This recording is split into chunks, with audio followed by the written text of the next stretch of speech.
This right here is the Brightwater 1P, and this is the Brightwater 1P nest. I'm going to show you guys how to install it.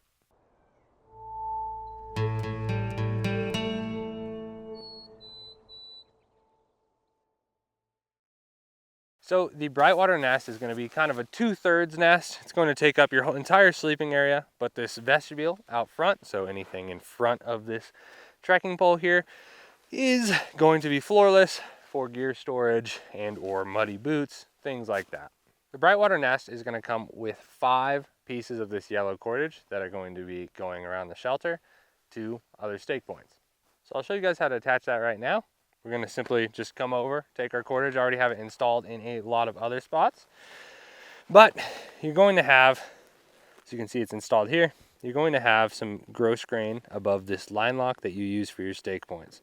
You're simply going to loosen that up just a little bit once you have the shelter set up, and you're going to tie a slip knot through that gross grain right there. Once you've done that, you can tighten your shelter back up like so, and just simply throw this to the inside so it's easy to grab when you're doing your nest. You're going to do this on the 4 corners of your sleeping area. So it's going to be the 4 initial corners that you set up with the Brightwater. As you can see, you got 1, 2, skip this guy, 3, and 4. Yep. So your fifth piece of cordage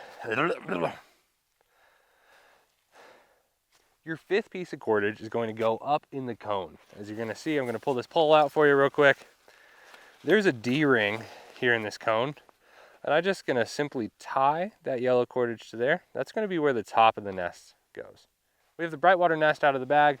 Really define the direction that this goes in. Find the front zipper, and then just follow that center seam back, and this is going to be your back.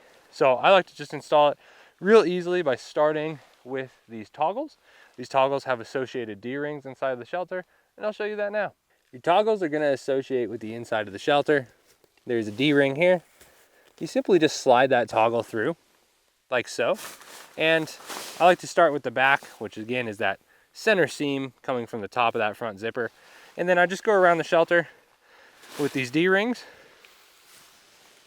attaching the nest, like so. You're going to have 5 D-rings to hook this into. To give you a little better visual of what I'm doing, this is the D-ring. I've flipped it to the outside of the shelter. I'm simply sliding that toggle through. Once that toggles through, it just catches like so. So then it's permanently part of the shelter. All 5 of your toggles should be inserted into the D-rings, and your front zipper should be on the front of the shelter facing that trekking pole. From here, it's pretty straightforward. You just go to your cordage that you tied to the top of your stake points, and you associate it with your line lock. Best way to use line locks is go through the back and then out the front. If you do it any other way, they aren't going to hold tension. I'll pull these somewhat tight, but leave a little bit of room for each side. And I'll just go around from the outside of the shelter, because it's a heck of a lot easier than crawling around on the inside.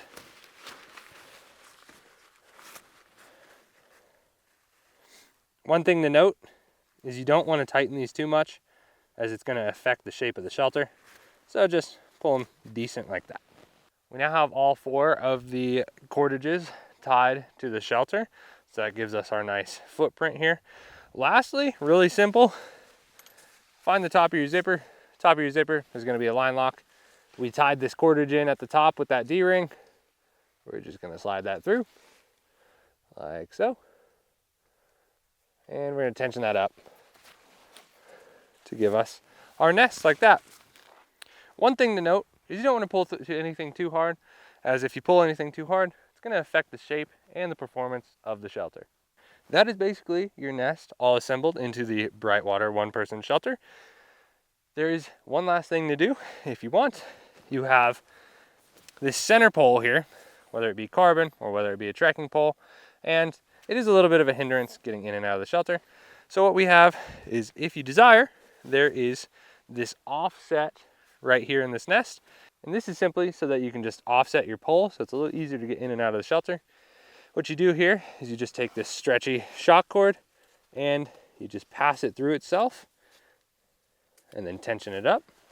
You can kind of put that anywhere on the pole, and that's going to keep your pole offset, also give your nest a little bit more stability. When we first put the nest in, we installed those toggles, and that's going to hold not only the nest in there when you're packing away the shelter, but it also connects to these guy out points. So these guy out points allow you to pull the shelter and the nest to either, number one, create more stability, and then number two, give you more room inside of the shelter. So I have one tip for nest users, and this goes throughout all the Seek Outsides lines and really any shelter that uses a nest, is something called nest creep.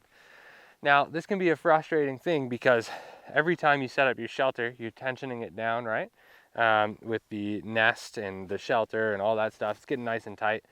Now, what happens is when you go to set back up your shelter, the nest is kind of dictating where you're setting up your shelter, which can lead to a worse pitch. So what I recommend is when you pack up your shelter, or right before you pack up your shelter, just to loosen the line locks that attach to the nest just a little bit. And the reason for that is it's always easier to add a little bit more tension in once the shelter is set up properly than it is to try and fix that shelter when the nest is kind of fighting it.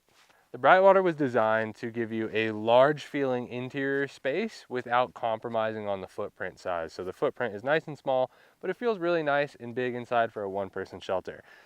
Now, if you do come into a scenario where you're kind of out of luck, there's not a whole lot of space, or if you're just doing some nice summer camping, here's one of my favorite features of the Brightwater.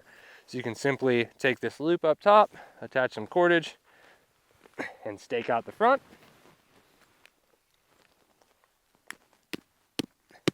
Once you have that front staked out, you can simply just remove the stake from the front door, roll this guy up, and tie back the door with the two door tiebacks. And now you have a three-sided shelter with a nest system that takes up very little footprint space. Unlike other small one-person shelters, this guy is designed to fit large sleeping pads and even have gear inside. So there's plenty of room in the Brightwater nest, and it's really spacious. This has been the Brightwater one-person nest install. I hope you guys learned something in this video. If you guys want to learn more info about our USA-made backpacking and hunting gear, go down to the description below. And thank you guys for watching. Have an amazing day.